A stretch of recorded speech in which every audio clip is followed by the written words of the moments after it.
Yes. Good evening, glory, hallelujah to you. What the heck's your story and what's going to you? This is the glorified version of a Bassin talk show. I'm Pat Renwick. Give it up for yourself, Bass Galaxy. It's Wednesday night. You know what that means. The Bassin party is right here. Right here, right meow. Right here, right meow.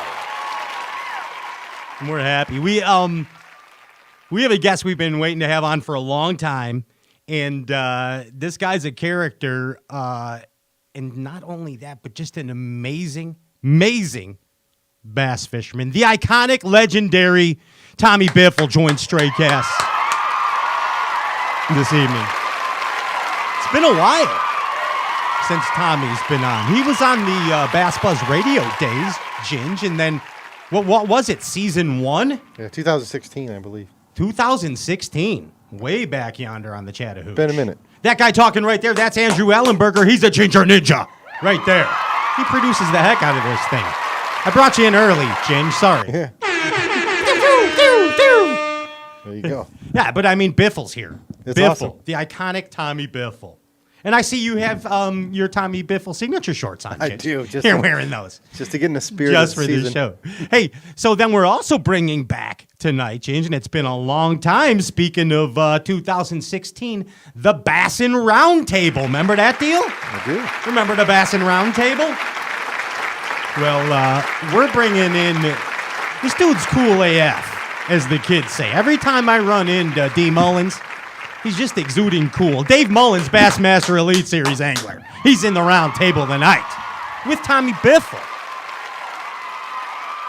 After we go through the Biffology, right? And then, you know who else is coming on? Nation qualifier. Now, he's an Elite Series angler, Will Davis Jr. Yeah. He won through the nations, like Kershaw, bud. Like Kershaw. Came in through that way. I'm pretty excited about that, Chinch. Yeah, so we got the round table going on. We're just going to throw out basic topics and see what happens. It's a free-for-all kind of deal tonight, you know. That's good. Hey, I got to tell everybody before I forget, tonight's show, you have the like and share contest being sponsored by Tin Cup Whiskey. That's right, give it up, of course. Wow, what a shocker. What a shocker. Foley's not here. He and Courtney are they're at an opera.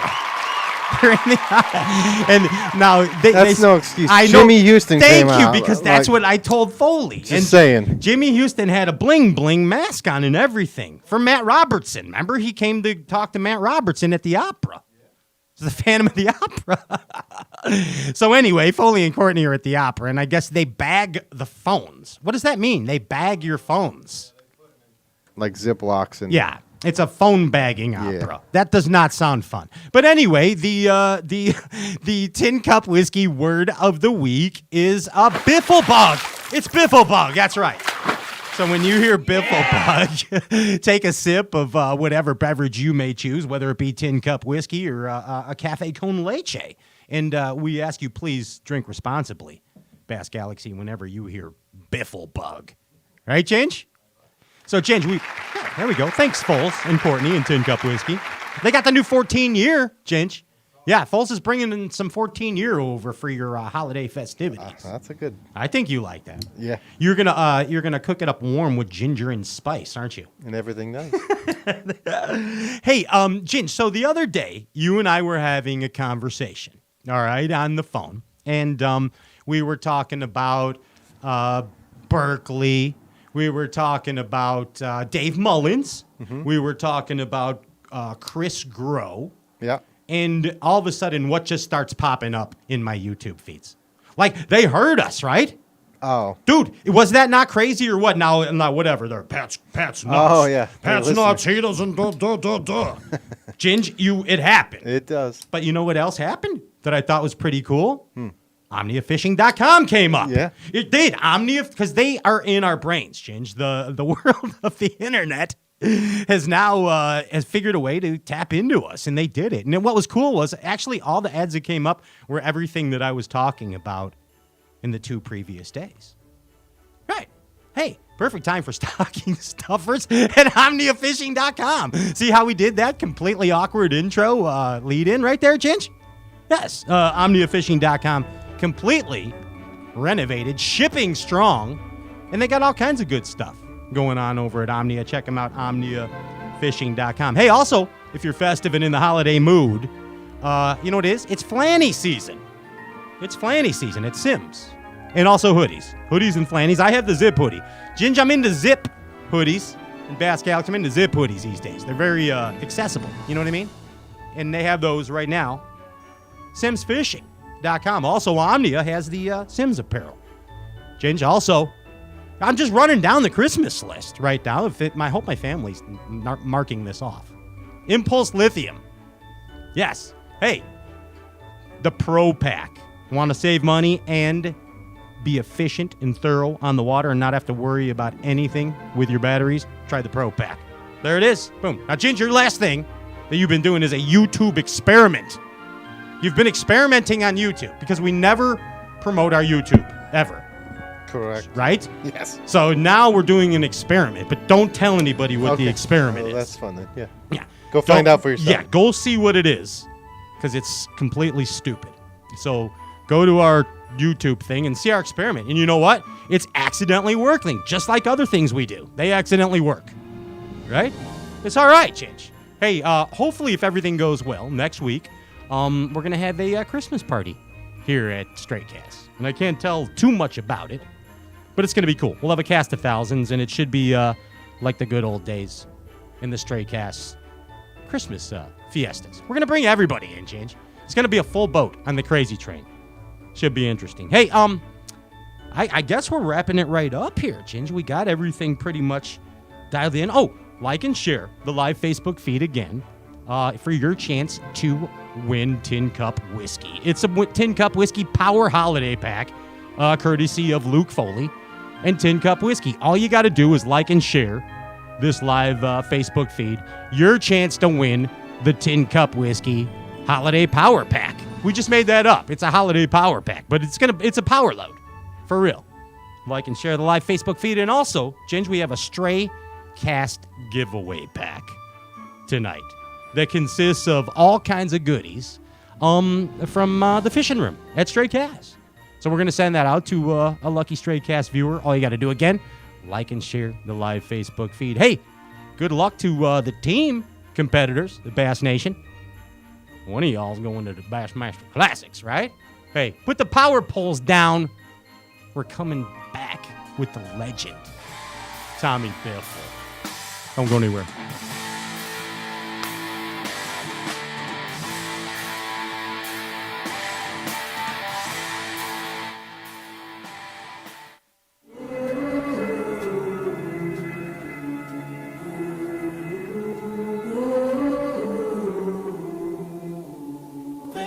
You let me see.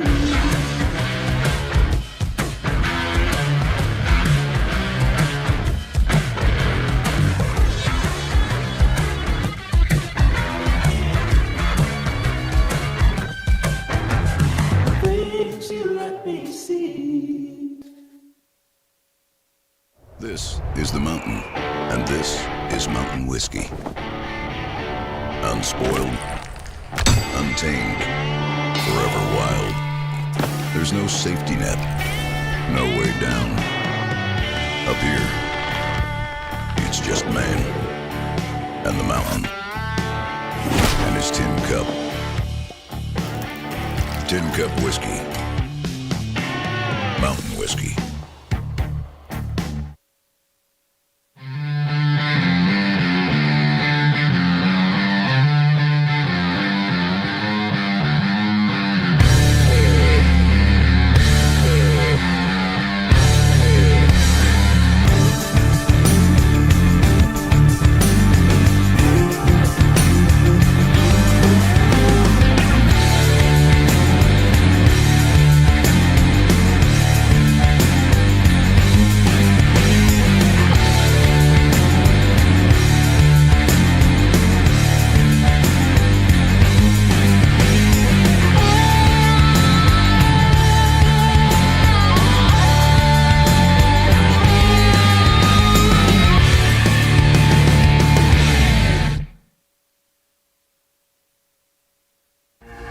Want to know the difference between power bait and other soft plastics? Ask the fish. Berkeley scientists have. Thousands of flavors tested on thousands of fish. Natural. Man-made. Every bait that's ever hit the water. No matter the shape, size, or color, power bait is the only one that is scientifically proven. Fish bite and will not let go.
Welcome back, welcome back. This is the glorified version of a Bassin talk show.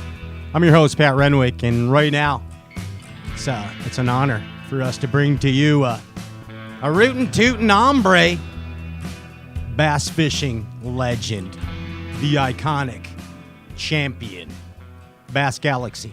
Give it up for the one and only Bass Fishing Hall of Fame member, Mr. Tommy Biffle. Yes. Hey, Tommy. How you doing? Hey, welcome to the show, bud. Give it up for Tommy, Bass Galaxy. Yes, again, it's Tommy Biffle. Look at you. What's up, bud? Oh, not much. Yeah, you're in the trophy room, I see. Yeah, it's probably the quietest place right now. We got a bunch of grandkids going wild up there? They will be here in just a few minutes. Okay. You'll probably hear them when they get home. Well, good. That brings the joy. It's the Christmas time, Tommy Biffle. You know, 'tis the season. Yeah, they like it. They're at the age that they still believe in the elf on the shelf and Santa Claus and all that stuff. So they're fun. Nice. And that's the magic time too, you know, and speaking of magic times, Tommy, you have pretty much been around for the quote unquote magic times of bass fishing. Congratulations again on your recent induction to the Bass Fishing Hall of Fame, a major accomplishment in life. Congratulations, Tommy. Well, that was good. You know, thank you for, about 40 years of being on tournament trail. So I was happy they did it now. Yeah, man. And one of the coolest speeches ever. I have it on tape, but it's been sworn to secrecy in the Roswell files. So I have it buried, Tommy. Well, that's good. Keep it there. No, but it was awesome and really cool to see you there at the Hall of Fame. But I mean, you said it right there. 40 years of being a professional bass angler. When you were working at the Ford plant way back there, man, way back in the day, Tommy, I don't know. You ever think it'd come to Bassin Hall of Fame? I mean, no, not really. It's crazy. It wasn't even a thought, really. Yeah. And then all of a sudden you start fishing some tournaments and you're like, man, I can do something here. But I'm real like, Andy, are you ready? Do you want to blow Tommy's mind here right off the bat? Do you got? Okay, you don't got. You're okay. I got something here that's gonna really freak you out. But Andy, you just tell me when you're ready, and we'll go in on that. But Tommy, you are a derber. You started from the get-go fishing tournaments, and yeah, I mean, when you first came out, I think you had a couple rough derbs, but right from the get-go, you were pretty much cashing checks. 354 BASS tournaments. That's just BASS, Tommy. Now, you were a two-tour derber for many years, right? How many years did you fish both tours? Oh, probably, I'd say 10 or more. Yeah, and that's grueling. I mean, let's think about it. When you're doing one tour, it's what, 8 or 9 events, Tommy? Yeah. And then you it used to be about 19 to 20. Yeah. When you did 2 tours. Could you imagine doing that? Like right now, looking back, are you like, wow, I was wild? Well, I just, the more tournaments you fish, the better you get, and more time on the water, and, the more chances you have to cash a check. So, I'd like to fish that many again. Awesome. And I mean, and look at the success rate of the anglers that did that, Tommy. Your Christies, your John Coxes, of course. Look at Kevin Van Dam, Ricky Clunn, Nixon, all those greats. It evolved them as anglers, being two-tour anglers. That's pretty cool, man, and grueling at the same time. Yeah, it does, but I always seemed like I got fishing better. The more I fished, the better I got. If I had tournaments that were back to back, seemed like I would do better. Yeah, and it's that way with anything in life, whether you're riding a bike or in the bedroom or in the boat. It's like that, Tommy. I mean, it gets to it. I want to tell you something here now. Now check this out. This is about to blow your mind. All right. Now Andy got some stats here on you, Tommy Biffle, on your BASS tournament career. Now, you caught in your career 10,004 pounds of bass. Do you believe that? That's a lot. That's quite a few. Yeah, 10,004 pounds. That seems unfathomable. And check this out. Your winnings, this is the BASS calculations, $2,293,107. Now, Ginge, we do this on Straight Cast, Tommy, and your numbers here are unreal. Now, I think that's the winner so far. That was nuts. Ginge, what does that equate to for how much money per pound? So per pound, Tommy, out of the 10,004 pounds, each pound was $229.21. Wow. Well, I'd like to do that now. Yeah. And then we have per derb as well. What's per derb, Ginge? So out of your 354 derbs, it was $6,477 you made every derby. Wow. On an average. Out of 354 derbs, you averaged over $6K a derb. Yikes. That surprises me. Yeah, no, this is amazing. And Tommy, every 4-pounder you swung in the boat is worth $1,000. Yeah, that's what I'd like to do that now. Start swinging, bud. We're going to this year. We're going to go back to the 5-fish limit. So that's your style. That is your style, Tommy. There's no doubt about it. And I mean, speaking of style, you came out of the gate pretty much with style. I want to talk to you about 1986 because as a student of the sport, as I look at your career, Tommy Biffle, it kind of seems like 1986 was the year that you began to blossom. Would you agree or disagree with that statement? Well, I don't really know because I can't remember that far back. That's outstanding. Well, I'm going to break it down for you real easy then, okay? You came out in 86 and you had a horrible tournament. All right? Okay. Your first tournament was horrible. I think it was on Okeechobee or something. It probably was. Yeah, I think it was over in Okeechobee. And then Next thing you know, you're over at Rayburn and you cashed $1,500. All right. So Okay. I'm sure you're starting to, the confidence building a little. Tommy Biffle's got $1,500 in his pocket at the second event. This is 1986. All right. Now you move over to the Megabucks, which you always seem to do very well at.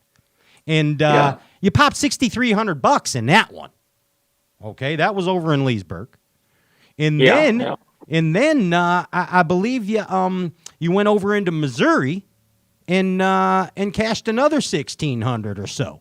So now 3 tournaments and you got about $9,000 in your pocket. Well, there's expenses, of course. We all know that, Tommy. But I got to ask you at that point, now think about this. You can remember now, 86, 3 derbs in a row, about $9,000 in the pocket. What's Tommy Biffle thinking? What are you thinking about Tommy Biffle and professional bass fishing at that point of your life? Well, I was probably thinking that the next one I better cash another check so I can get to the next one.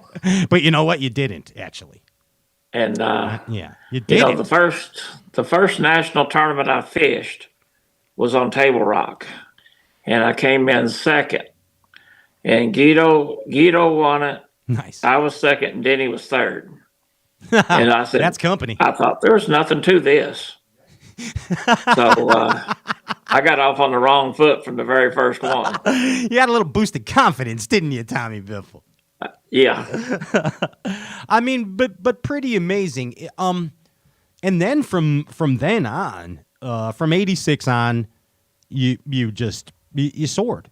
Tommy, as evident by the statistics that the Ginger Ninja shared with us right there. How many wins you got at Bass, Tommy? 9, 8, 7? I'm 8, I think. 8. Okay, I just Rain Manned that one.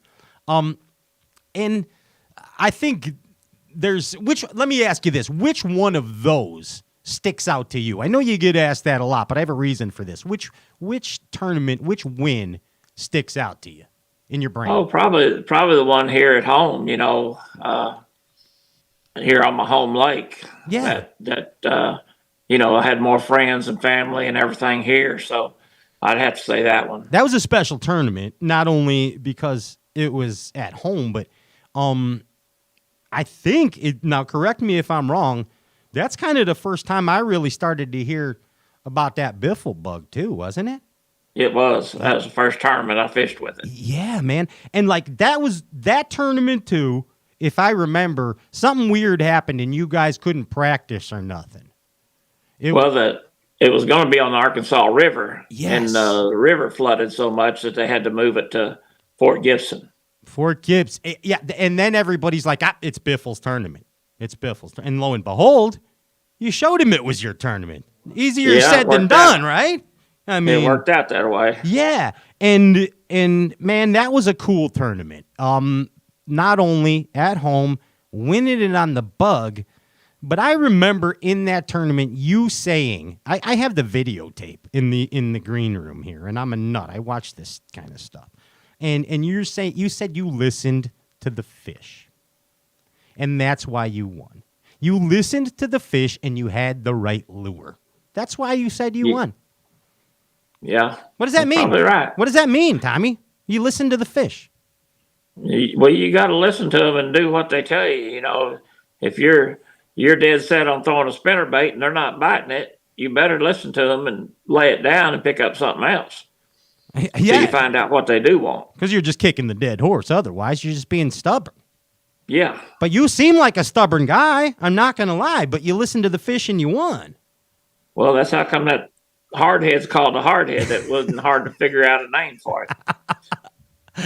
But so in that example, of your listening to the fish at your win at Fort Gibson, how did you listen to them? What were they telling you? Do you remember at that point? Like, what was the pivot? Well, they're probably telling me keep on throwing that bug. Okay, gotcha. Bug in the hardhead. Yeah, because I think you probably keep it in your hand. Yeah, probably at one point too, being you've been on Gibson many times, you probably might have had some preconceived notions. I don't know if they worked for you, if you altered them, or what you did. But I knew where I was going to fish, and how I was going to fish. I hadn't had that bug in the hardhead very long, before that tournament, but I had been out there and thrown it probably maybe 3 or 4 days or longer before that tournament. So I knew they'd bite it. I knew nobody else had any. And so, it was a pretty good deal there. Where did you first see that thing? Where'd that come about? Well, I made the bug for Gene LaRue. Yeah. For a flipping bait. And then I had a friend that had the head that he gave me that he'd put a worm on it. And I put the bug on it and never fished it. And they had a writer, Dan O'Sullivan, come from California to do some stories. And it was in the winter, getting dark at 5 o'clock, dead of winter. Mm-hmm. And we did stories. And Dano said, we got to go get a picture fish. And I said, Dano, I've never even fished out here this time of year. and so I was doing everything I could to keep from going fishing. That was Dano, you said? Huh? That was Dano? Yeah, Dano. Yeah, I love him. Yeah, Dano. And so we ended up going out there about 3 o'clock. And I went to a place that I thought hopefully we'd catch one. And the first throw, I caught a 5-pounder. The next 4 throws in a row, I caught 4 more 5-pounders. And, the first one, I thought, oh, great. We'll take the picture fish and do what Dano needs. And, but I'd caught 5 in 5 throws. And Dano said, heck with this. He said, give me a pole. And we sat there till dark. And caught them almost every throw. Just smashing them on the Biffle bug. Yep, they were schooled up. Wow. And Dan O'Sullivan was there for the whole embryonic stage. What a lucky guy. Yeah. He can back it up. Yeah, it's awesome. I'm definitely talking to Dan about that when I see him. That's pretty cool, man. So the whole deal with the head, you were pouring heads too, right? Yeah. Okay, so it just tell me the story. Where does that how did it all happen though? Did you see it? The head? A friend of mine had it. He just happened to have it. And yeah. And and then just the rest is history. You threw it and it worked. Yeah, put a bug on it and he'd thrown it a little bit with a worm, said he'd caught something on a worm on it. Okay, and that's the part I didn't get. So it was just kind of a new concept at the time. And then a football head, it gets hung up if you fish it slow. Sure. So that's where I came up with reeling it pretty fast to keep it ricocheting, bouncing off the rocks. And that's the best technique, to move it. There's not a wrong way to fish it, but if you reel it pretty quick and just keep it in contact with the bottom, bouncing off of rocks and covering stuff, then they'll get it.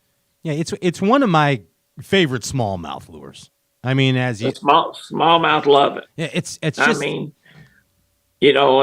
that kind of goes along with when we used to go up there smallmouth fishing, dragging a tube. Well, if it's not a tube on there, you can drag that bug, and it's the same concept. Yeah. So I think that's why they like it so well. Yeah, the whole thing. And the Ginger Ninja, our producer, will attest. He would get mad for years when people would talk about smallmouthing on St. Clair with the Biffle bug. He just didn't want nobody talking about it. Yeah. And the Biffle bug, as far as tournament history, speaks for itself. You won how many events on that thing? 5 national events, maybe 6 national events? Probably about 5. Oh, okay. And then look, Clint Davis, he was an example of using it with the to win the Forest Wood Cup with the worm. He had a worm on the Did Biffle. he? Yeah, absolutely. So that Biffle head goes through anything. But I am not clear. I don't mean to be redundant on this, but your friend had this head, this Biffle hard head, and he was throwing a worm on it sometime.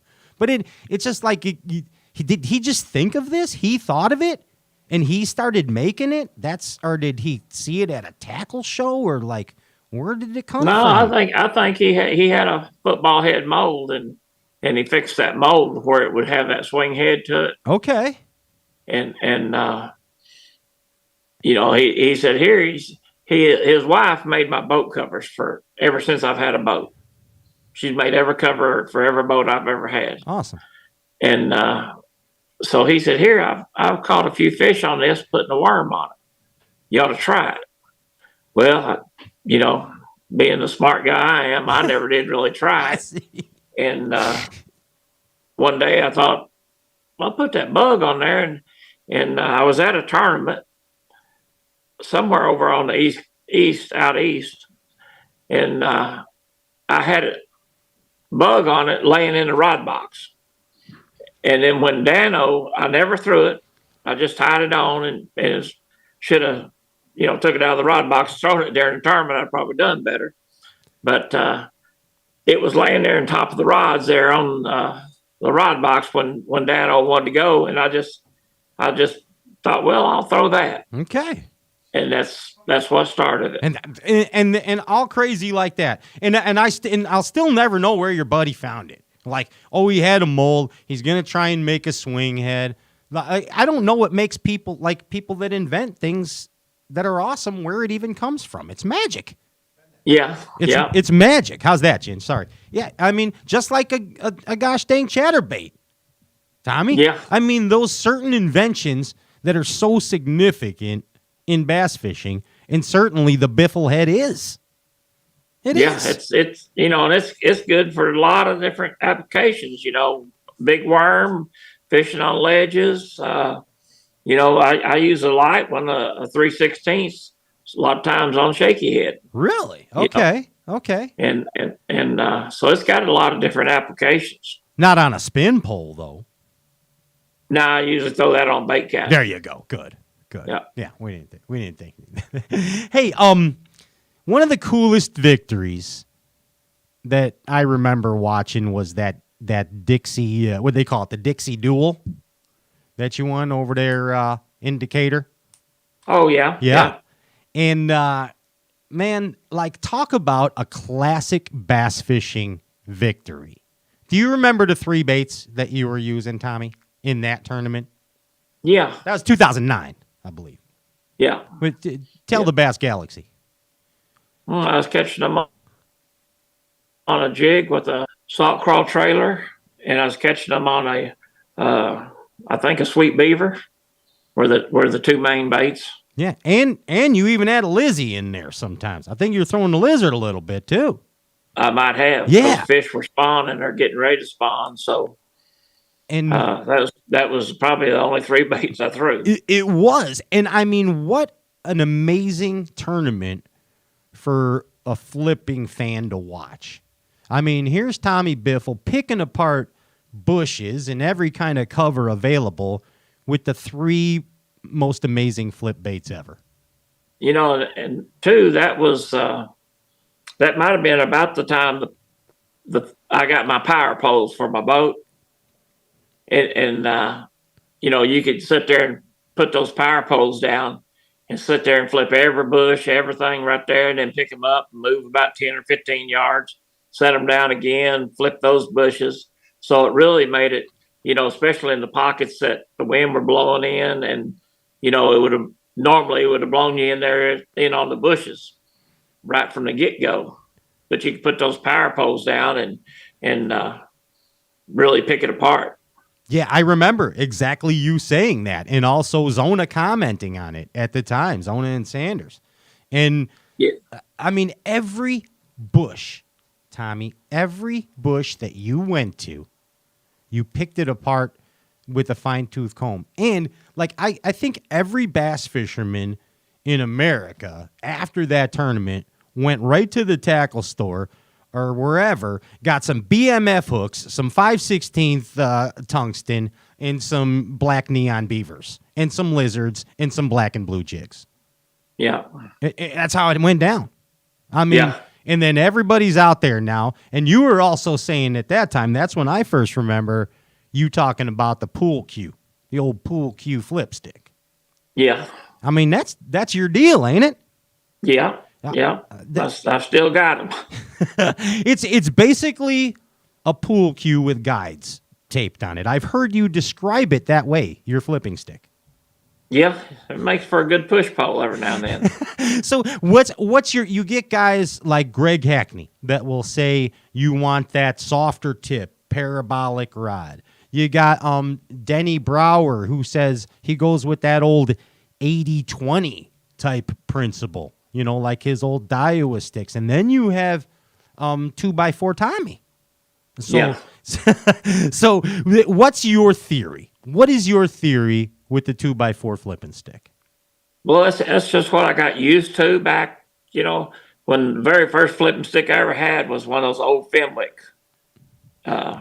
They were real soupy and they were real stiff. And so I've always, when Quantum let us design a rod the way we wanted it, that's when they made the best flipping stick. And it's light, it's real strong. It's got a lot of backbone in it. And when you hit those fish in the bushes, if he's a little fish, he'll fly out. But if he's a 5 or 6 pounder, you might get him out.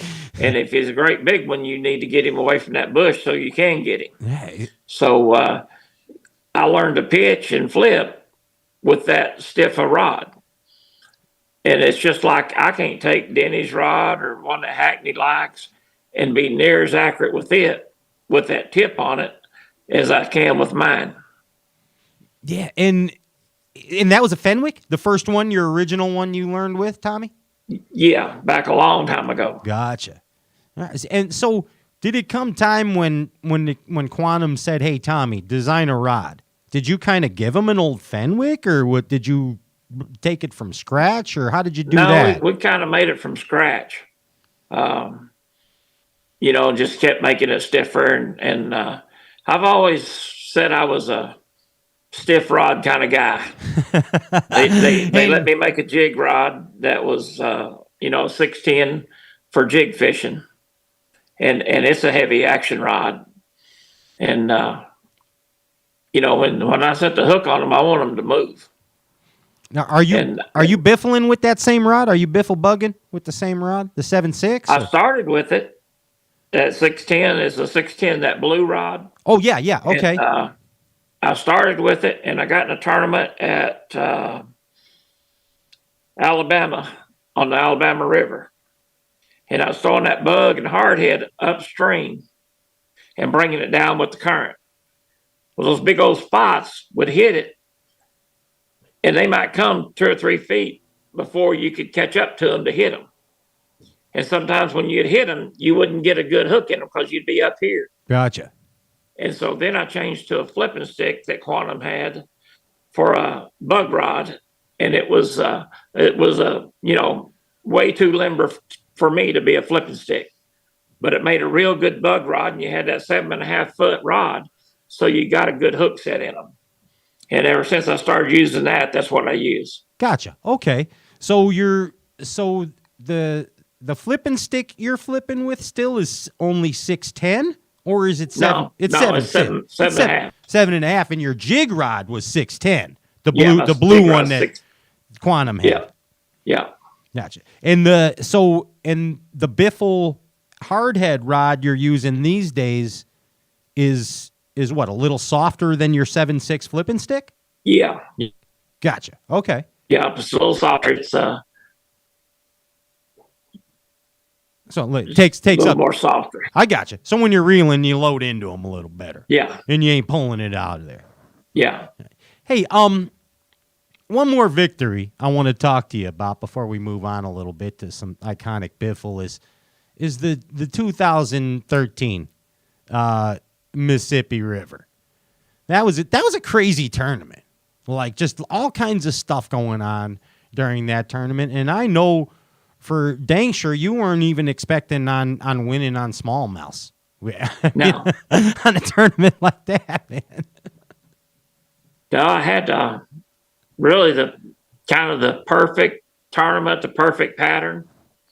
And I had found those smallmouth during practice down there on a kind of a current seam sandbar. And I went there the first morning, and I drew a real early boat number. So I went around behind the island where the boats coming down the river couldn't see me because I thought I was going to catch them. Gotcha. And after all the boats ran by, I got back out there to where I needed to be and fished and maybe caught one or two or three or something and didn't get to, they weren't biting nowhere near what I thought they should. So I left and I ran back up the river to the flipping fish that I'd found, and I caught them. And then by afternoon, noon or 11 o'clock or something, I ran back down there to those smallmouth, and that was the time for them to be there. The big smallmouth would be there in the afternoons. Gotcha. So I had all morning to flip, get a good limit flipping, and then in the afternoon I would run down there and catch 3 and 4 pound smallmouth on that bug and hardhead. Amazing. And again, I can still remember the I think they called it at the time what the recap they did with Zona and Sanders, and you were still like in shock that the smallmouth really played that big of a role to you. You were ecstatic, but you were for Tommy Biffle, you were ecstatic at the time. Yeah. But those smallmouth, they left hooked you, man, in a good way. Yeah. But since then, every time I go to the lacrosse, I try to catch them. And I've never found them big ones. I might catch some big ones, but I've never found the mother lode like that a couple of spots had. Hey, what is the Biffle bug, the preferred line? So we know that you have a 7.6, a little bit limber rod, and what are you using, a 6.3, a 7.1, 8-1, and what's the line? No, I use a 7-3 quantum reel, and I use 20-pound shooter sunline. On the Biffles, Yeah. hard hits. Yeah. And what's your main flipping deal? Are you a braid guy these days? Are you a fluoro guy? No, always? I use 25-pound shooter. 25-pound shooter. But same kind of stuff you were flipping with back in the day. Yep. Always fluoro. Yep. What about in weeds, in vegetation? Are you still a fluoro guy? Yeah. Really? And you don't think that hurts you? No. You get more bites with fluorocarbon, I believe, than you do braid. And we were at Falcon one year. Might have been the first year we were there. And you'd flip in those trees. And that braid, when you'd pull that braid on the tree branch, you'd hear it go zip, zip, zip, zip when you'd raise it up and down. Okay. And I wasn't getting the bites that I thought I should get, so I changed to 25-pound shooter. And it's just like you flip the light switch. Really? I just caught them and caught them and caught them. So ever since then, and it's the same thing with hyacinths.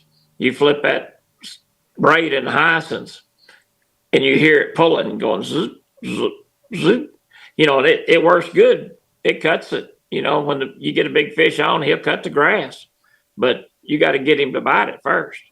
So that's why I've always used like 25-pound shooter, and I get the bites. Interesting. And I get a lot more bites. Same 7-3-1 reel?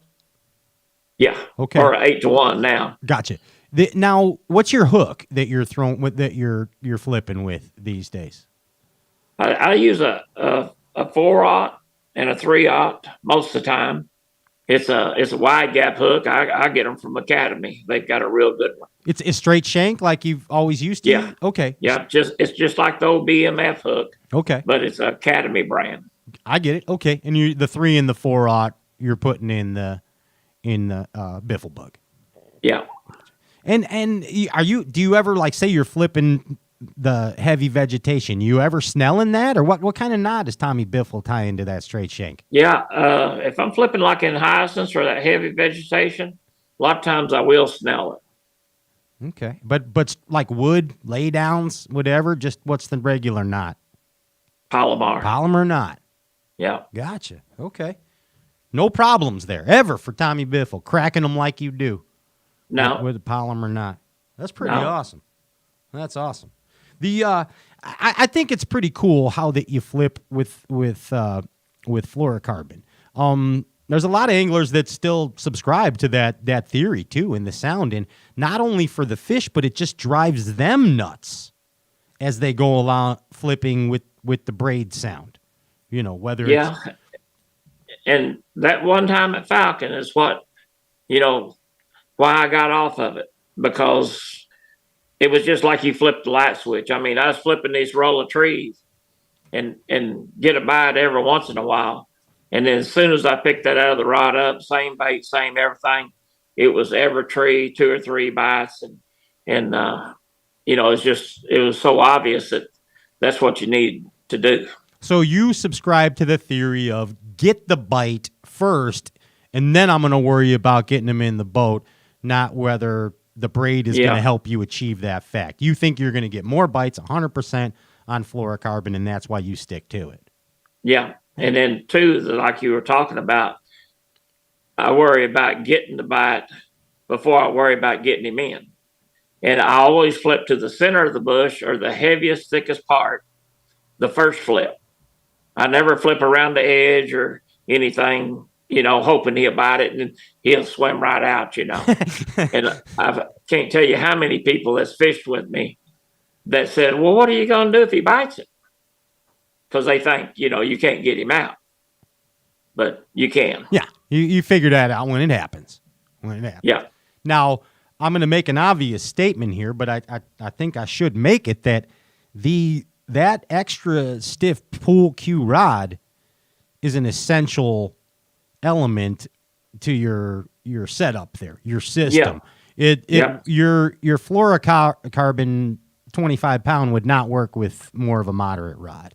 It wouldn't be. Yeah. It wouldn't be as good. No. Right, and that's definitely to your style. That's my okay. Makes sense too. I mean, and so if you're casting, let's say you're just casting a jig, not a biffle head. You're back to the 610, and then 20-pound. Yeah. Gotcha. All right, the 610 is kind of your cast around target kind of deal. It is 610 now. I've got some 7.2s and 7.4s and stuff, but that 610 that we made years ago was a really, really good jig rod. I know that on the water, all these principles and practices, you put them to the test. I mean, Tommy Biffle, you go all out when you're out on the water. There's no doubt about it. And in turn, you've gotten a reputation as kind of an intimidator over the. I mean, you laugh at that, but I mean, all you got. It's been told that if you just look at someone, that you can turn them to stone if you want to, and freeze them for moments. Is that true or no? You don't believe everything you hear, do you? I believe everything I read on the internet about Tommy Biffle. That's no. I kind of had that theory back when I was younger that if you could run them off, run them off. If they didn't belong there, you need to run them off. You aren't shy about letting people know that either on the water. No, I probably look like an idiot out there sometimes. I don't know about that, but there's got to be an incident that sticks in your mind of you, Tommy Biffle, being an intimidator on the water. I would like to hear an example from you. I don't want to bring one up. I want to hear you give me. I really don't want to tell them. I could write a book on the incident. Well, just pick one for the Bass Galaxy. You got to give us one. Tell us a story about. Well, I'll just give you for instance. Okay. If you're doing good and you win in a tournament or you're in second or right there got a chance to win and you've been there for 2 days or 3 days on a 4-day tournament, and then they finally find you, I'm not going to let them come in there and fish with me. It's not happening. That ain't happening. Because to me, that's just like them reaching in your pocket and getting a handful of money. Yeah. If they come in there and catch 1 or 2, I just want to fish through here. No, you go on down there and start and go on. You got to go on your way. Town's back the way you came. That's what you tell. That's what you tell. So, there's been Usually it's you know, and it's worse now than it used to be. You know, used Really? to when I very first started, if a guy was leading the tournament, you didn't get within about a mile of him. But you know, anymore it's changed. So let's say that on the water, so first off, your style on the water would be to verbally let them know what's going on, right? Yeah. Okay. So you're going to say a few words to them, and you're just very to the point and smooth about it, or are you pretty rough about it, Tommy? Well, I start out nice, Okay. Okay. you know, and we've never got in a fist fight because we didn't want to get kicked out. But you know, I've made them believe that we're going to. Yeah, yeah. And in the laws of proper Bassin, I mean, as you know, being a proper Bassin man, Tommy, I mean, once a man finds his fish, those are his fish. And you need to respect that at all costs. But you stated that now it might be worse than ever. And Yeah. so what I want you to tell me is give me an example of, okay, Tommy Biffle, you know, he gives you a nice little gentle verbal warning on the water, and someone doesn't listen. They don't listen to you, Tommy Biffle. What might be something that hypothetically might happen if they don't listen to Tommy Biffle?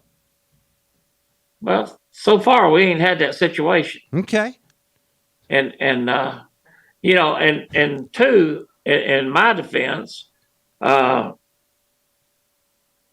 Cayuga last year, Skeet, Ott, and Luke Clausen, we were all fishing the same couple of 100-yard grass edge. Okay.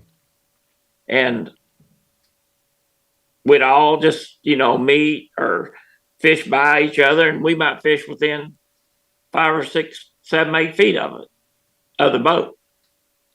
But we all started there the first day of the tournament. And everybody, you know, when that happens, it's all good. It's when those tournaments that you're leading, and it might be the third day, and there's one more day left, and there's been nobody around you. That's when you run them off. Yeah, I mean, that's just got to grind your gears and boil you up. Yeah. I mean, that's nuts. Well, I don't know. I figured you're the kind of guy that might leave a horse head in their bed if they didn't listen to you, like in The Godfather, you know? No. You ain't doing that?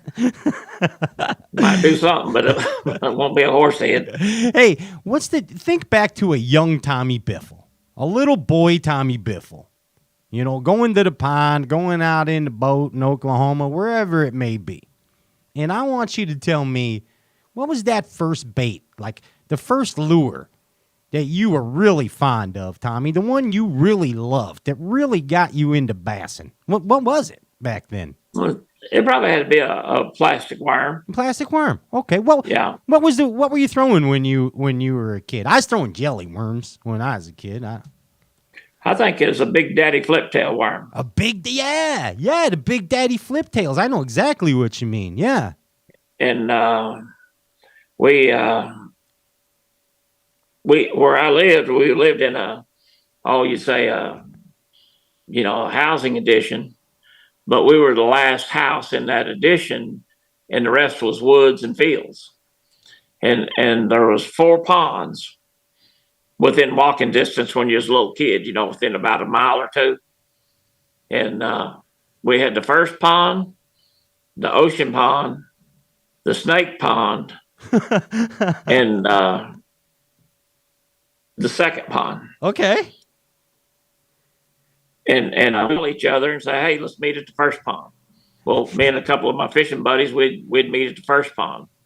And then, you know, that's just the way I grew up. We, you know, back then you could go in the woods and hunt all day and go where you wanted to and fish. Yeah. You know, anywhere. But those ponds was where I started fishing. And a funny story is one of my friends I grew up with hunting and fishing until we got out of high school. He said, "Do you remember when you told me you was going to be a professional fisherman?" I said, I sure do. We was walking around that pond. And back then, what's funny was that there wasn't such a thing as a professional fisherman. But he remembered that, and I remember telling him. I like how you had all the names for the different ponds. Yeah, that's how we knew where to go. Meet me at the snake pond. That sounds a little dangerous. Sounds a little dangerous, Tommy. Well, that pond was full of them. Cottonmouths? Yeah. Oh, boy. Hey, when you were a kid at that time throwing that flip tail around, what was the rod and reel combo you were using at the ponds, Tommy? Boy, I don't even remember what kind of rod. Or really, my first really good rod was a Fenwick 5.5 foot, and it was real stiff. Okay. And it had I'm going to say it had a Daiwa reel. Interesting. Okay. And, it was an old pistol grip, Sure. rod and reel. And one of the funny things about it, we were walking around that snake pond, and my buddy was walking in front of me. And I did have a worm on, and I reached down there and hit him on the leg with the rod. Well, the hook kind of hooked him a little bit, and he took off running. I thought he was going to break my pole, so I was running behind him, going like this, trying to push the button and get him to stop at the same time. Well, he was running, I was running, and it took me quite a while to get him to stop. But I was afraid he's going to break my pole. He just got hooked a little bit. Well, that's why you're using them 2x4s, Tommy. See, it all paid off even back then. Yeah. Even way back then, man. Hey, Tommy, I think now that things are going to this 5 fish for the MLF, man, you got to have a little rejuvenation of confidence. Because, I mean, sometimes for a guy like you that's a 5 fish swinger, it must be tough to have to, man, I got to throw a shaky head or something, or a biffle on a 3/16. You know what I mean? Yeah. I mean, this has to be a rejuvenation, isn't it, for you, Tommy? It is because, those guys have convinced me I can't catch 50.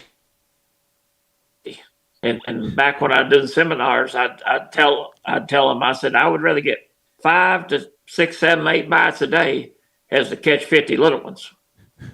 So, Major League Fishing comes along, and you'd rather catch 50 little ones than get 5 or 6 bites. And it was, only crappie or only spinning rods I had were crappie rods. Yeah. And now, after a couple of years of Major League Fishing, I've got like 8 of them.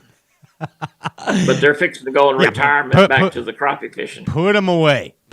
Save those. Put them away. Save them for lake perch and sockle eyes. Yeah. That's it, man. Where you start off, Tommy? When's the season start off for you? First one's at Kissimmee. Okay. Gotcha. When's that? January, February? February.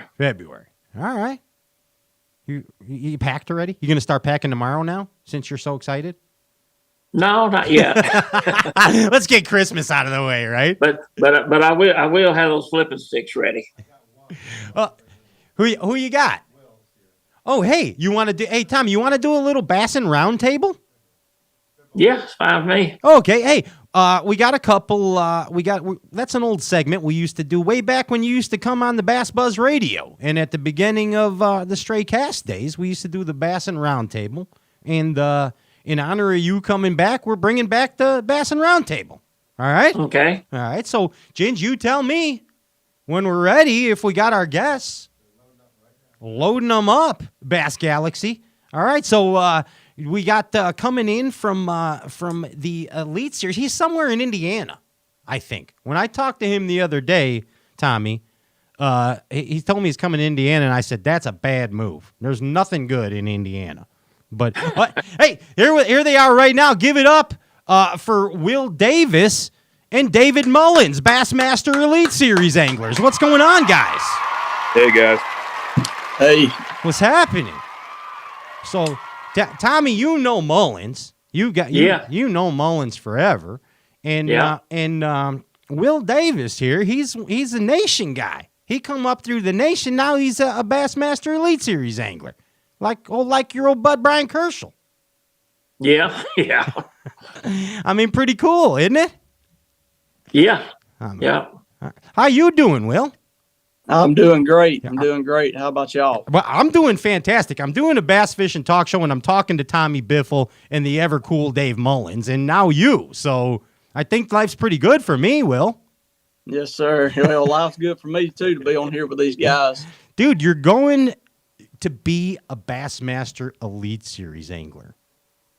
Yes, sir. Wow. I'm very, I'm very excited, and I'm ready to get it kicked off and get down to Okeechobee and see how it goes. Yeah, hey, Mullins, you remember that? You remember when you were a rookie, don't you? Oh yeah, it went by real quick. But I definitely remember you. You definitely remember those growing pains, And but stuff I'll never forget. yeah, and Tommy Biffle. I mean, you barely remembered being a rookie, but we reminded you. Remember, Tommy? Yeah, yeah, yeah. You don't forget. Mullins, I had to nudge his memory a little. Tommy's. I love it. Tommy might come off not being sharp, but he's sharp as hawk. He won't forget. He definitely ain't gonna forget if you cut him off in the back of a bay at one point in his life either. He's not gonna forget that kind of stuff. He told there us. There he goes, starting on them stories. Yeah. We asked Tommy to tell us a specific story, Dave, and he wouldn't do it. He gave us hypotheticals only. What do you think about that, David? I don't know. I'll tell you my best Tommy Biffle story. I got some Biffle stories, but the best one, it was probably, we were fishing over in South Carolina at that tidal water fishery where you had to run from Winyah Bay over to Cooper. And I was like almost dead last in the pack as far as blasting off that day. Me and Brett Myers had the two fastest boats that year. I had a 21-foot Triton that would run like 80, and Brent Myers had a Bass Cat that would probably run like 82. Okay. And we passed so many people, and I remember Tommy was like in the front of the line, and we passed Tommy like somewhere like 3/4 of the way over to Cooper, and we were so far ahead of people that we got to this no wake deal, and we were just piddling, talking to each other because the no wake zones were like 3 miles long, and I can remember me and Brett were side by side idling through this no wake zone. And I remember all of a sudden I hear a horn honk behind me, and I look, and it's Tommy Biffle. Uh-oh.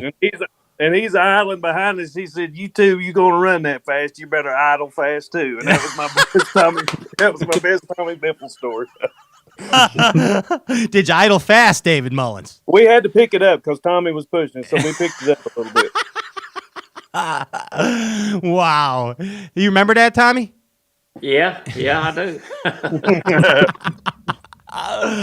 Unbelievable. Hey, so let's get this out of the way right away before we get into a little roundtable. So, Tommy, I would like you and David to both give Will a little rookie advice for his first year of being a professional angler. Tommy, can you go first and give Will Davis a little Bassin advice? Yeah, do what you know and don't listen to none of them other guys. Okay. Yes. Solid, Will. Right? Yeah, absolutely. Yeah, don't let the doc talk get in your head. What about That's you? right. What about you, D. Mullins? What do you want to tell Will? I mean, that's pretty good advice. You stick to your strengths, but I mean, don't expect anything. I mean, when I first made the Elite Series, I'm blue collar as can be, and grew up in a blue collar family, and it's just I was lucky enough to make it first year qualifying, and I'm like, you know what, I'm going to get sponsorship, and I'm going to get. Dude, this is my 10th year, and it took me 9 years to find a real sponsor. Wow. Shimano picked me last year. 9 years just to find a real sponsor. So don't expect like people to come overwhelmingly over to you, like saying you're going to be sponsored by this and that. And that was probably the biggest thing that I couldn't believe is how hard it really is. And a lot of guys expect it's just going to fall into place for them and all this money. I'm telling you, this is a hard. You can make some decent money fishing, but it's not easy, and it's dog eat dog. I mean, we're all fighting for the same checks, and we compete against the same guys every week, and I mean, it's just like midway through the season, you hate everybody you fish against, even if they're friends, just because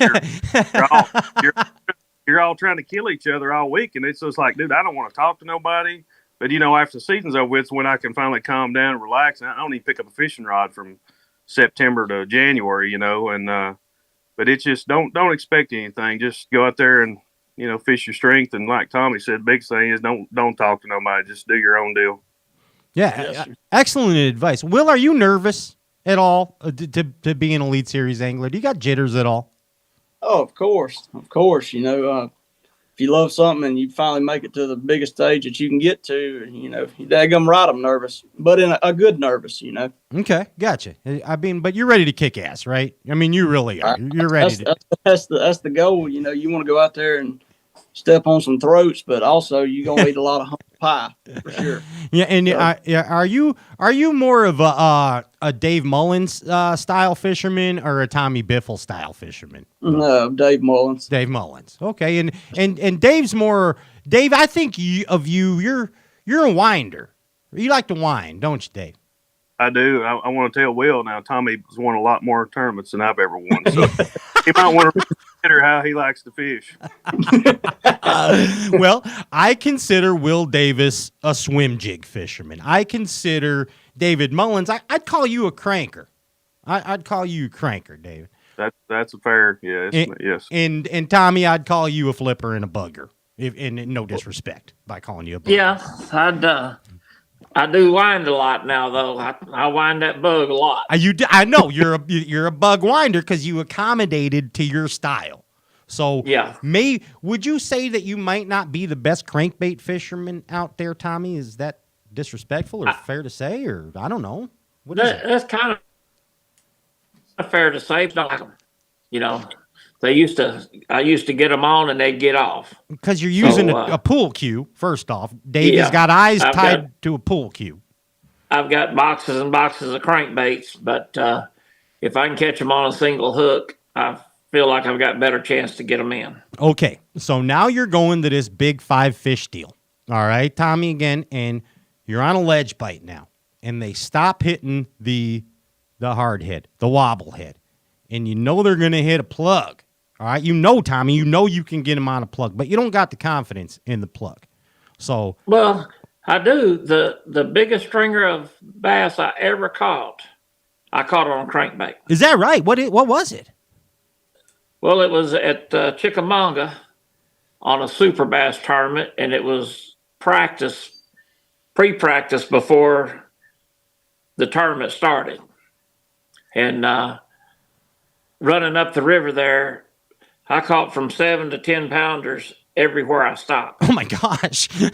And the first place I stopped, I caught 7 in 7 throws over 7 pounds. Yikes. The first 2, I thought it was the same fish, Yeah. But he didn't have a hook mark. Gotcha. And so I like them, but it's just that, if you're a tournament fisherman and you can, they're a whole lot easier to lose on a crankbait than they are anything. So fishing for money, I tried to put everything odds in my favor a little bit more. And of course, that's the single hook. But let's get to it here. That you're on this ledge bite and you're on the crankbait deal, but it's still not your confidence thing. But you got to do it. So now I go to Dave Mullins. Dave Mullins, the crankbait fisherman, and I ask you, Dave, to give the legend Tommy Biffle a little bit of advice to boost his confidence in cranking. Start off throwing a single hook bait. Yeah. Keep with the Biffle bug, right, David? I mean, I'm telling you, I've won a lot of money fishing a crankbait, but I've lost a lot of money fishing a crankbait. And if I can get them to bite a single hook, I'll throw a single hook before I will a crankbait. But there's certain times when that's the only thing they're going to react to. That's the only thing that'll bring it. You can bring it through there fast enough, and it's digging, and to get them to bite. But I'm like Tommy. If I can find them on a jig or a swim bait or something with a single hook, I'm going to throw that before I do a crankbait. What is your confidence crankbait, David? What's the deal you find yourself throwing most of the time? I really don't have a single one. I mean, I just there's so many different depths and applications, and I've got just a variety. I just like winding something. I love winding a chatterbait as well. Not just crankbaits, but chatterbaits.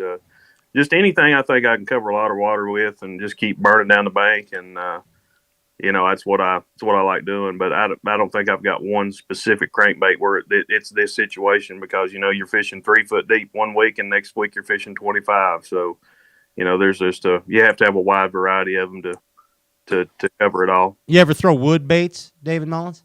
Oh yeah, wood baits in the fall a lot, and I don't know why that bait excels in the fall. But like you look at some of those Rapala baits, and you even get into some of the, when it gets real in the fall, get into the tight wiggling stuff like flat side crankbaits, and seems like they excel that time of year. Yeah, it really does, and especially some of them those old hand carved type flat sides and all that good. That's what we've been working with Shimano. They've come out with a new flat side series, and just to cover that, because there's a lot of wooden ones, but it doesn't seem like there's a lot of really good plastic ones that that you can get run consistent all the time. So we've come out with a flat series, and actually coming out with another one that's going to be kind of like a DT6 type deal, run a little deeper. But yeah, I just love cranking, and I don't know why there is about it, but I've just always liked it. I'm that way too. I'm that way too. Hey Tommy, get this. Old Will Davis here. He's a lot like you. I'm gonna tell you how. You know how all you're dancing with who brung you most of the time, Tommy. You're throwing that biffle bug some way or another. Now, Will Davis, he's swimming a jig. Will, are you doing that like 90% of the time? Is that pretty much fair to say, Will? Well, it just depends on what the lake and the weather's, lies out for you. You even drop shot a swim jig. I saw you drop shot a swim jig. Yeah, with 10-pound weight. Yes, sir. Yeah. I'd have to say, especially in the spring and the fall, I'm going to have it tied on probably, or throwing it probably 60% of the time for sure. And if they're biting, it's going to be all day, but it's a good bait that you can cover water with and do, different deals with it. You don't have to just swim it in grass and swim it over lay downs, docks, current fish with it, bed fish with it, all kind of stuff. So it's a very versatile bait. And that's what you won Pickwick on, right? No, sir. No, sir. Oh, okay. I won that on a shaky fish, which is a scrounger type bait. Oh, gotcha. Okay, I thought you were throwing that up behind a jig. I had it all wrong. No, sir. Describe that bait to me, please. It's like a shaky head, but with a bill on it, and it wobbles like a crank. I call it a square bill in the current. Wow. Yes, sir. It's kind of like that Biffle bug, but in a minnow presentation. Interesting. So kind of like a Sujin head or something like that, or like that? Air Martins is the one that actually designed this bait, and he came to my dad, which owns Davis Bait Company, and they modified it and got it, where it needs to be, and it's a fish catching fool. Gotcha. Okay, I had no idea about this, and when I read about the tournament, when I read about this, I thought it was a shaky swim jig. Because I saw shaky shad, and I thought it was a swim jig. I really did. That's what my brain saw on the internet. So I would have argued with somebody, and I said, no, Will want it on a swim jig. I would have. I'd have gotten a fight about it. Yes, sir. Yes, it's definitely been a game changer for me, especially in the current. It is, besides a big, slow-rolling 1-ounce spinnerbait in the current, it's dynamite. That's amazing. Tommy, you swim a jig much? Oh, just, like he was talking about in grass, around the lay down every now and then, or under edge of a boat dock. The best part about that whole deal about him swimming a jig is that it's a jig. Yeah. So there's lots of things you can do with it. It sure is. There sure is.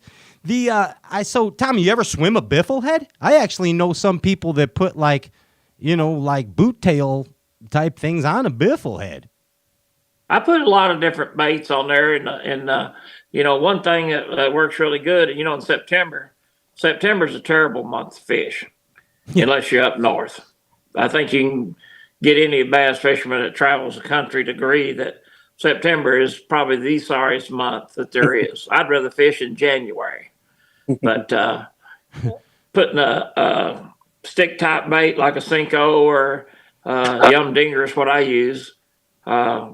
on that hard head will get you a lot of bites Gotcha. when Yep. it's tough. I hear you. All right. Hey, Will, you're about to get into cutthroat. You're about to, the Elite Series is cutthroat. Any professional organization with professional anglers is cutthroat.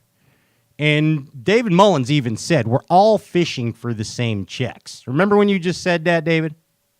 Oh, I remember. Yeah. And it gets pretty harsh. So my question to David Mullins is, and I'm going to ask all of you gentlemen your opinions on it. Now, there's a lot of organizations, and every one of them is offering big money. All right, so you have the MLF offering big money, you have BASS offering big money, and you have now even the NPFL $100,000 payouts. The money's thin, Dave. The money's thin to spread around. Is this hurting or helping professional angling? Well, I mean, what's 100,000 get you anymore? I mean, you can't even go a brand new Ranger boat. You can't even buy one, So, I'm speaking ahead of Tommy here because I'd like to hear his opinion on this because he's done it for so long.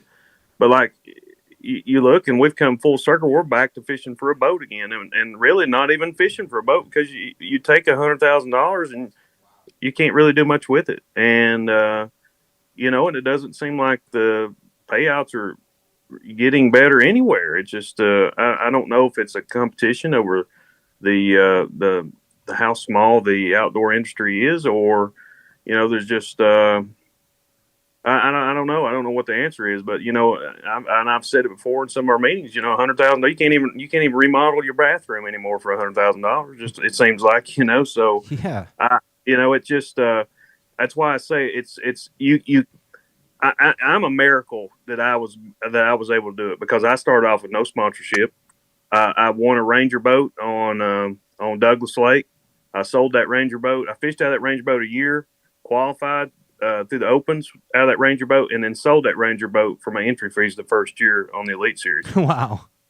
So if it wasn't, if I wasn't so extremely blessed to do that, win it, qualify out of it, sell from entries, that's how I got my start.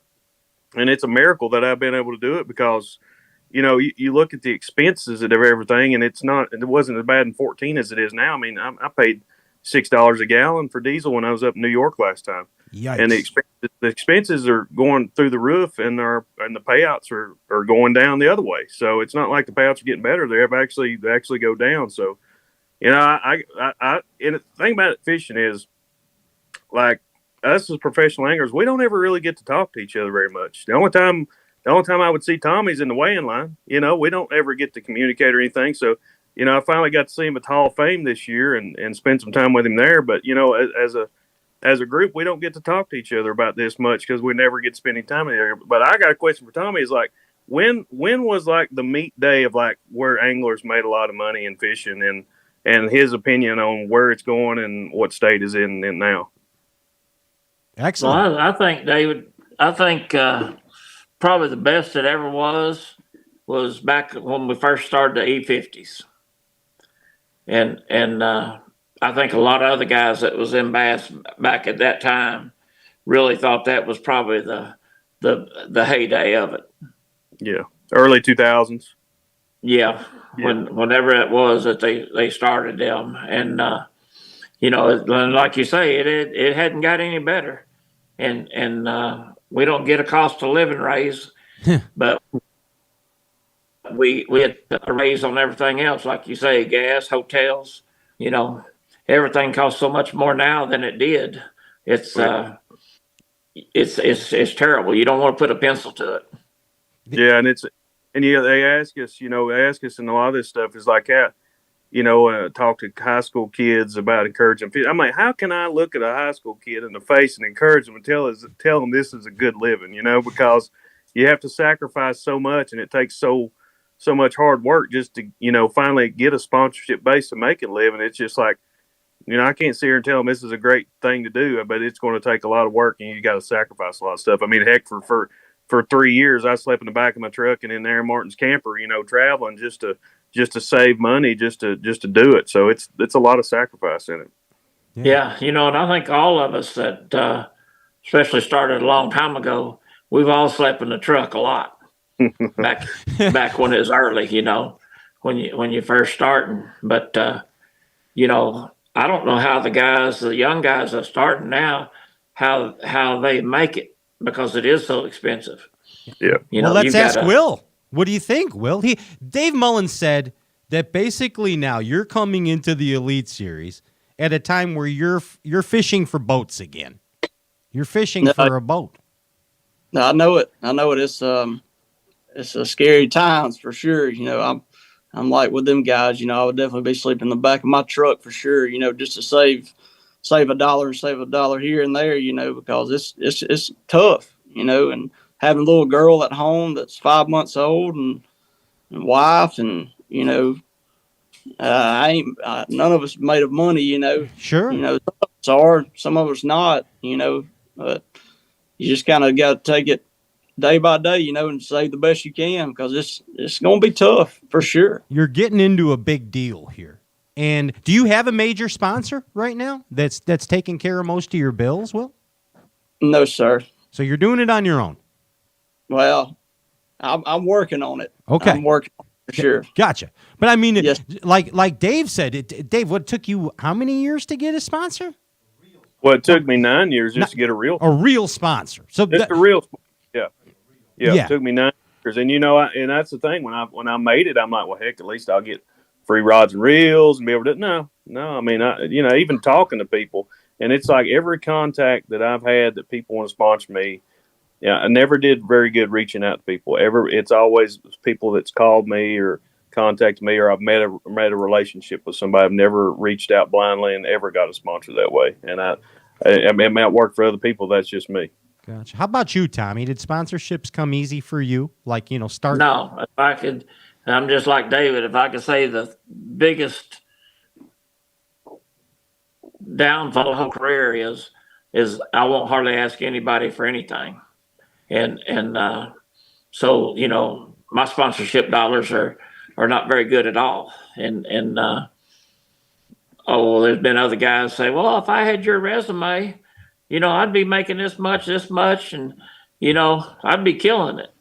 But I'm like David, I'm not one to go out and beat the drum and I really never got any that, like he said, like you go out and hunt them down and solicit them. I've never been able to do that. It's tough.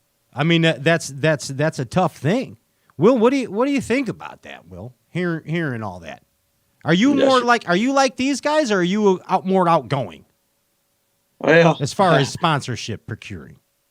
Well, it's just a learning curve for me right now, trying to get my feet wet in the industry, and just trying to, learn as I go. I'm going to try to, be aggressive towards it, the best I can. And I hope that, I land somewhere good. And all I can do is just try my best, So you definitely need the backing for sure.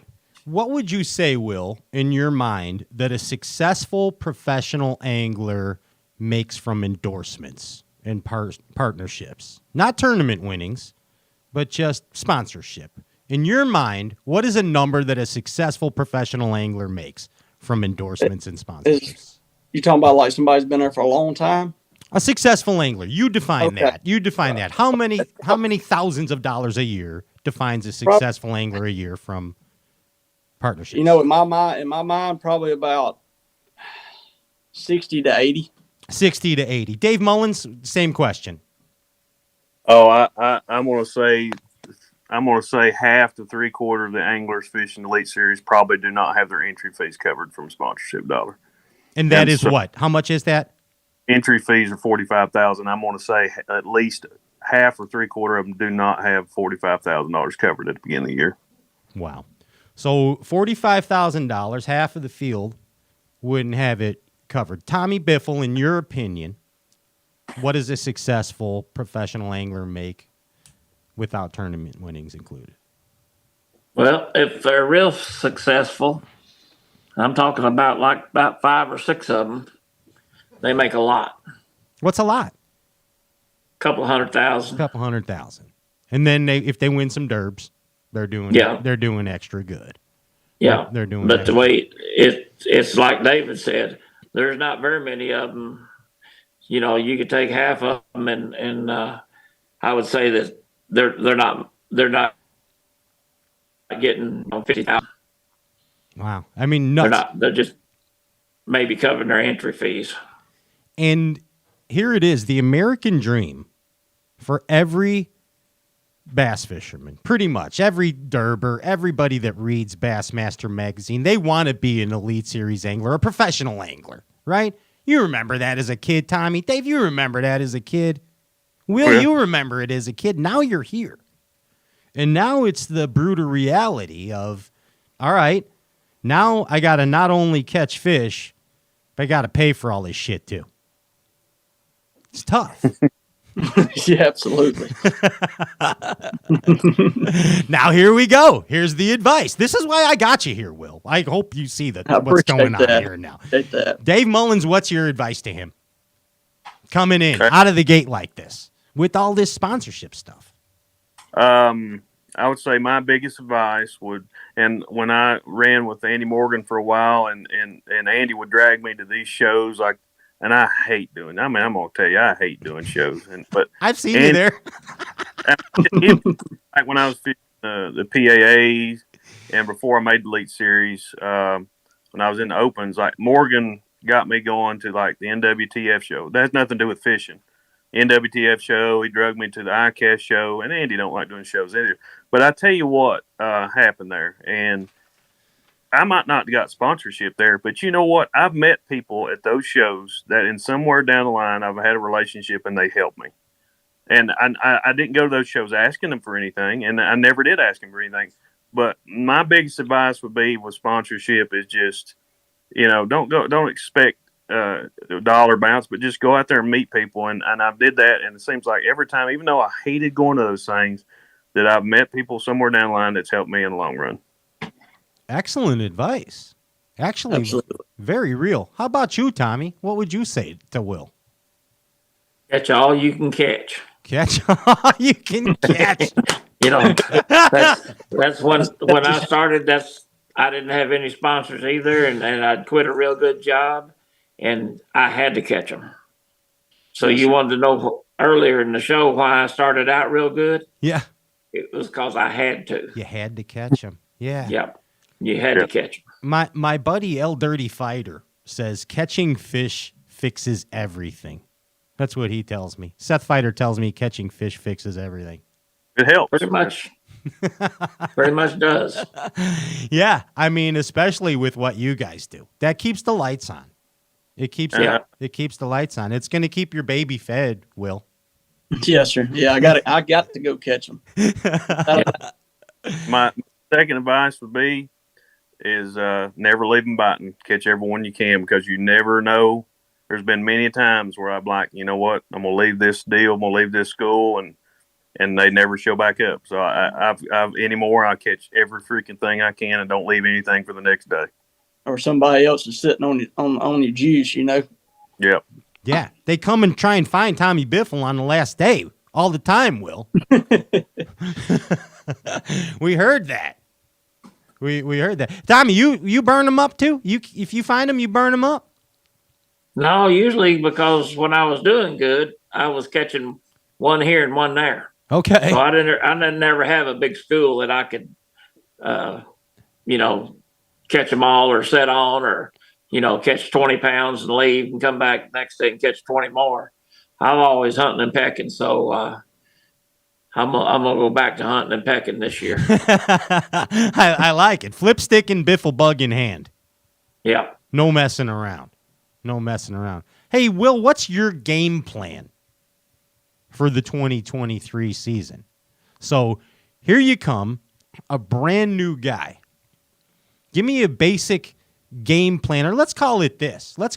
Even better, Will Davis. Let's call it the Will Davis mission statement for your rookie year. What do you think about that one? I like it. You know, the cutoff for the Classic is the end of this month. So, with that being said, I'm going to go and fish up there and practice next week. Spend a whole week up there. I've never seen the lake before.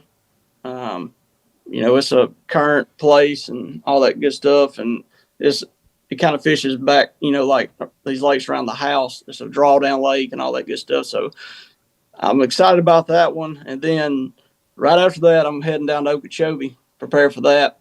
And then I'm going to leave there and go to Seminole and then go back up there and fish the Classic. And then so on and so forth, you know. So you're just trying to get my head wrapped around all of it. Fish. That's your mission statement. Fish. It is. Yeah, it's fish for sure. It's a mental battle, but you know, I'm ready to tackle it for sure. I like it. We're looking forward to seeing you this year for sure, Will. And also seriously, Tommy, now that we're back at this 5 fish deal, here comes Tommy Biffle, right? Come on. I hope that's what they're saying. Yeah, I mean, they're saying it. They're saying it. They're saying, here comes Tommy Biffle. So with that being said, what are you saying is your mission statement for 2023, Tommy Biffle? Make a check in every one of them. Make a dang check at every one of them. Andy, how much was every pound of fish that Tommy caught before? 6,477.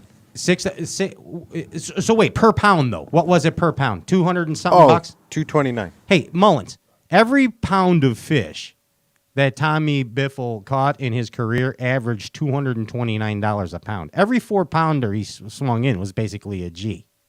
Was a band. I would be going to the market a lot if I was talking. I'd like that to happen again. Well, see, that's the mission statement then, okay? Every 4-pounder's a grand. Let's get back to that, okay, Tommy? I'll keep that in mind. I might write that down on my boat somewhere. Every 4-pounder's a grand. That's what it is. Mullins, what's your statement? What's your mission statement for 2023? Man, I don't do mission statements. I'm totally different than, I don't know if it's good or bad, but I don't set goals. Okay. What's the point in setting goals? I go out there and fish as hard as I can every tournament. It's going to fall how it's going to fall. So I don't really do that. I like your style. I like it. Because like I said, I can't, what can I do to fish harder? So I don't know any way I can do that. So that's just what I do. I just go out there and fish as hard as I can, and whatever happens, happens. Are you your own worst enemy, Dave Mullins? Oh, I don't know. Maybe, I don't know. You seem like the kind of guy that could just beat the snot out of yourself in a fight. You know what I mean? Well, I could. It seems like I could beat the snot out of other people at sometimes too. But yeah, I'm the worst critic of myself because I give myself a hard time when I don't catch them. That's for sure. And you got to keep. I think you got to keep yourself in check a lot. But yeah, I'm probably hard on myself, and I think you've got to be. In this sport. So basically, even though you said you don't have a mission statement, your mission statement is just to fish the best you can every gosh dang time, and it's that simple. Yeah, I guess if that's what you want to call it, yeah. But like I said, I've never been just like a goal-oriented person because, I got a lot of wants. I want to qualify for the Classic. I want to win a tournament. I want to win Angler of the Year. But, what if you set that goal this year and it doesn't happen? Does that set you back mentally or whatever else? So I'm like, you know what? I'm just going to go out there and fish as hard as I can, and whatever happens, happens. I gotcha. And you're going to do the same thing like you did this last year and just go out and you're going to kick ass. You had a couple rough ones at the end, David, but you were doing really good, bud. Yeah. I had another chance to win another AOY, and you go to Hawaii and have a decent practice there. Not a great practice, but a practice I thought, I could still compete with, and just drop the ball there. And then, I had a family member pass on the way to Wisconsin. So after I didn't catch him the first day at Wisconsin, I left and went home to be with family and didn't even get to fish the second day. So, it was a rough end of the year, but, overall, I can't blame anything else but myself on those last two. It just didn't work out. But still a good finish. Still, still qualified for the classic, and still kicking. Still making a living fishing. I love it. I love it, man. Hey, Will, if you could get any present from Santa Claus, what would it be? What do you want under the tree, Will Davis? About $1 million. $1 million. Okay. Yes, sir. Yeah. We'll take that, Mill. How about you, Please Tommy? keep me in keep it. I'm gonna go along with Will on that one. That sounds pretty good to me. We'll sack $1 $1 million under there. How about you, D. Mullins? I'd probably take about 500 acres of some prime river bottom land somewhere. All right. You are a simple man, just like that Skinner song, Dave Mullins. That's what I'm saying. That's all right. Hey, Tommy Biffle, I want to tell you first, thank you so much for coming on the Stray Cast Show. I hope you had fun tonight, Tommy. Oh yeah, I enjoyed it. Yeah, this is fun sitting around talking to you in your man cave there in the quiet area. Yeah. I mean, Tommy, before we go here, is there any message that you would like to give to the Bass Galaxy? And any message from Tommy Biffle?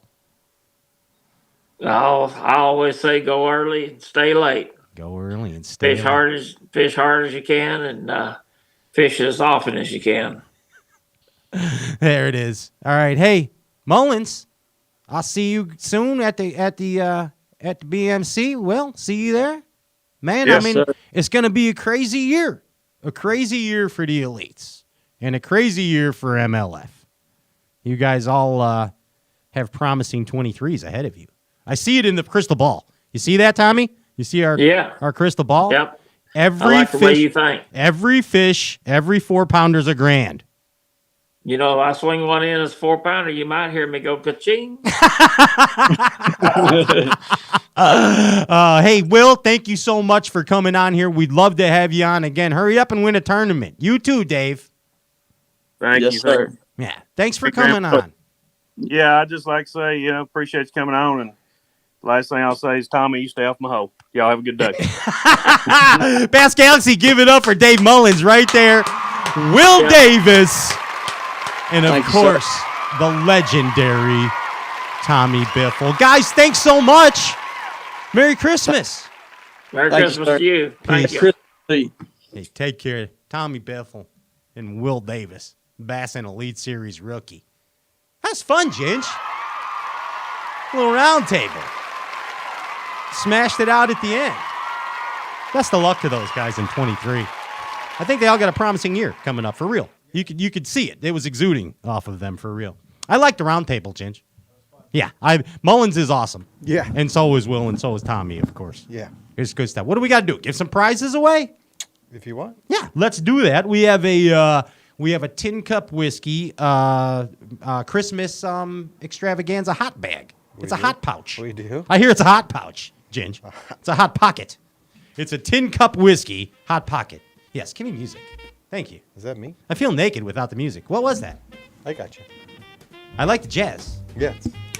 Skiddly bop. All right, you ready? Scoop, scop, skibby, skibby, scooby. Give me a bouncy C. Zap, zap, zippy, zippy, bop, sow. Zip, zap, zippy, a zoopity bow. All right, there it is. You just want me to rip them? Yeah, I set you. Yeah, you can do them. Heck. Okay. You ready? Christmas. Christmas. Christmas. So, for the tin cup giveaway, The tin cup giveaway. the winner is The hot pouch. the hot pouch The tin cup hot pouch. from Foley himself, From Tin Cup Whiskey and Luke Foley and the Veronica king of the Vaughn. opera, Courtney. Dave Tinsman. Dave Tinsman. Sure. Tinsman, like the Old Tin Man. Dave Tinsman rides away. All right. That guy? Yep. I can say that easily. I get a lot of complaints because I don't say the names right. Yeah. So this is Tinsman. Hey, spell your names better. Dave Tinsman. Ready? Yes, and we have the Stray Cast pack Out of of the- stuff Pat's getting rid of in the fishing room. What is that? The winner is... The winner of the Stray Cast is a Randy Shomo. You're shitting me. That's Bait Shop Randy, dude. Oh, it's a randomizer, dude. I swear. That's Bait Shop Like, Randy. He can't... He is ineligible. hey, I'll give him a the, prize. it spits Shop out what it Randy. spits out. Well, he deserves it. The heck? I wanted Bassbuster 69 to win. Well, maybe next week. Bait Shop Randy, He got you it. won the Stray Cast stuff from the fishing room. You probably already took something from there anyway, Bait Shop Randy. It's okay. Hey, Bass Galaxy, it's Christmas time. Are you in the spirit? I'm in the spirit. Hey, I want to thank everybody for watching tonight. Everybody that's going to listen tomorrow. Thanks for listening tomorrow. And Andy, thanks for being the best gosh dang producer in the Bass Galaxy. You kick ass, Andy. Seriously, you do. You're the James Brown of Bassin producers. Try to make it fun for everybody. It's true. It's true. That's true. Hey, we're back next week. I think the Christmas special is next week. I'm trying to put some crazy stuff together that includes live reindeer. So it's a little harder than usual Christmas specials. There's ordinances in my town about the live reindeer and livestock. But Andy works for I won't say it. Yeah, don't. Just, yes, a government organization that he can get me a fake pass, forged pass, where I can have live reindeer in the house in the hood. Hey, I'm Pat Renwick. You know why we're here? Omnia Fishing helps bring us here. Yep. There So you does go. Power Pole. I like that, Ginge. You see the little whoa, man. Whoa, man. Ba-cha. Power Pole. Pow, pow. Crossliner, Abu Garcia, Berkeley Fishing, Impulse Lithium. We keep it lightened up with them. Ichikawa. Deadly, pointy, dangerous poison points. Tin Cup Whiskey. Thanks for the giveaway tonight. Sims Fishing. It's Flanny season. Alpha Angler. Ginge, you love your alphas. You just love them. Half a Spot Official. If you haven't downloaded the app, you're missing out. Half a Spot, where legends are made. I just made that up right now. For Varney Swim Jigs. Hey, Danny. Hi. Hi, Dan. How are you? Bite Me Tackle. Brad Zellers. Get the lead out with Brad this Christmas. Put some Bite Me Big Dude jig hits under the tree. And, Ginge, let's throw some shade with Amphibia. Until then, Bass Galaxy. I bid you peace, my peace I bid you. Happy, happy Bassin holiday time. Skiddly wop, schooly boodly boodly dap dee bap zow zow, zoopy shappy shabba dabba doo da doo. Skiddly